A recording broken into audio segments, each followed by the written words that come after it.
ஐயா சேட்டு, கொஞ்சம் அவசரமா பணம் தேவைப்படுது. மூக்குத்தி வச்சுக்கிட்டு பணம் கொடுப்பா.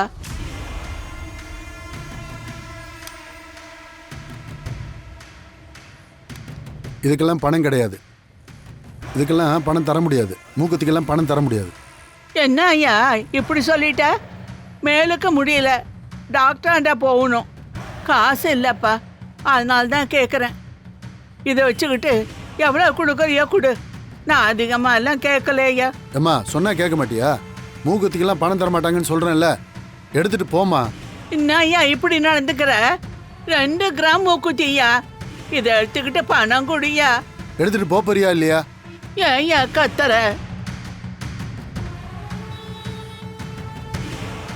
கேட்டா பணம் கொடுக்க மாட்டேங்கிறான். என்ன இந்த சேட்டு, முன்னாடி எல்லாம் கொண்டு முடி தங்கத்தை கொடுத்தா கூட வாங்கிட்டு பணத்தை கொடுப்பான். இப்ப என்னடானா இந்த கத்துறான். பசியில இருப்பான் போல. பாட்டி, என்ன புலம்பி பேசிட்டு இருக்கீங்க? மூக்குத்தி வச்சுக்கிட்டு பணம் கேட்டா சேட்டு பணம் கொடுக்க மாட்டேங்கிறான். அப்படியா? ஏன் தரமாட்டோம்?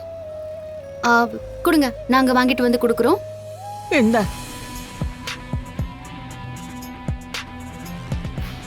சீனு, உங்க மோதிரத்தை கழட்டு. இதுக்கு குடு சொல்றேன்.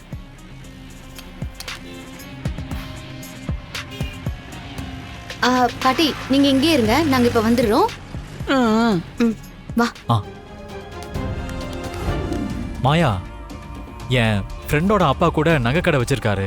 நகை செய்யறவரும் தான். அவர்கிட்ட கொண்டு போய் கொடுப்போமா? வா போலாம்.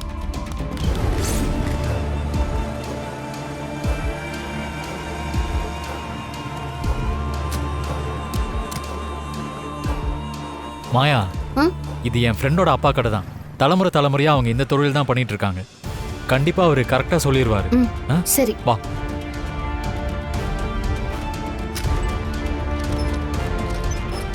அப்பா வணக்கம்ப்பா. வாங்க சீனோ. நான் முருகனோட ஃப்ரெண்டு சீனு. என்ன சீனோ, என்னப்பா விஷயம்? இந்த மூக்குத்தியை எந்த அடகு கடையிலையும் வாங்க மாட்டேங்கிறாங்க. இது தங்கம் தானான்னு பார்த்து சொல்ல முடியுமா?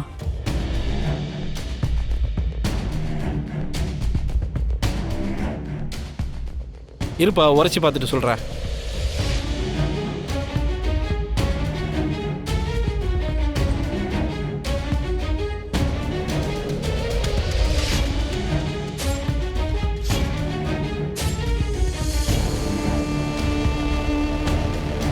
தம்பி, முழுக்க முழுக்க தங்கம் இல்லப்பா. இது 5 செஞ்சிருக்காங்க.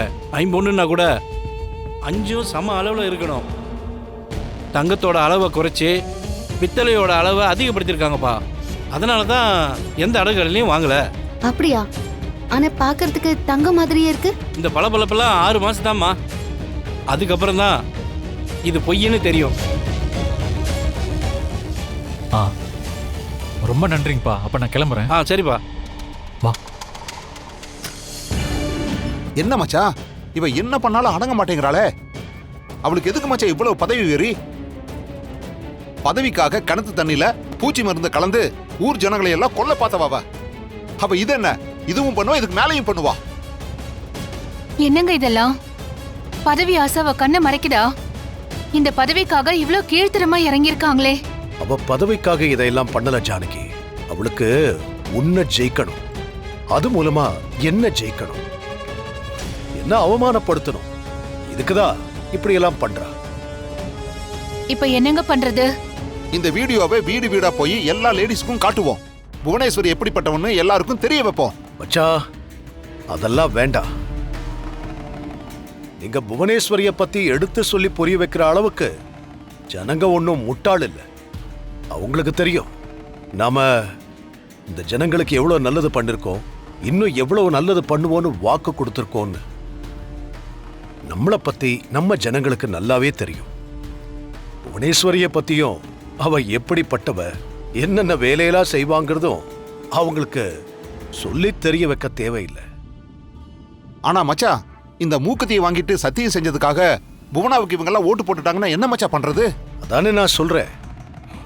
யார்கிட்ட பணம் வாங்கணும், யாருக்கு ஓட்டு போடணும்னு அவங்களுக்கு நல்லாவே தெரியும். நம்ம ஜனங்க மேல எனக்கு நிறைய நம்பிக்கை இருக்கு.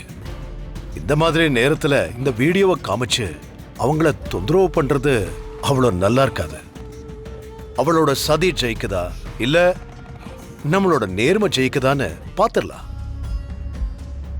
இப்ப இத எலெக்ஷன் கமிட்டியில காமிச்சு இவ்வளோ பெரிய விஷயம் பண்ணிருக்கான்னு சொன்னா அவளோட நாமினேஷனே கேன்சல் ஆயிடும். அதுல எனக்கு விருப்பம் இல்லை. அவ நிக்கணும், நின்னு ஜானகி கிட்ட மோதி அவ டெபாசிட் காலி ஆகணும். அது நடக்கும். நீங்க அப்படியே அமைதியா விட்டுருங்க. நாளைக்கு என்ன ஆகுதுன்னு பார்க்கலாம்.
இந்தாங்கம்மா.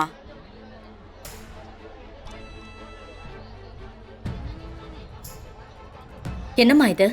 நீங்க கொடுத்த மூக்குத்தி எனக்கு வேணாமா?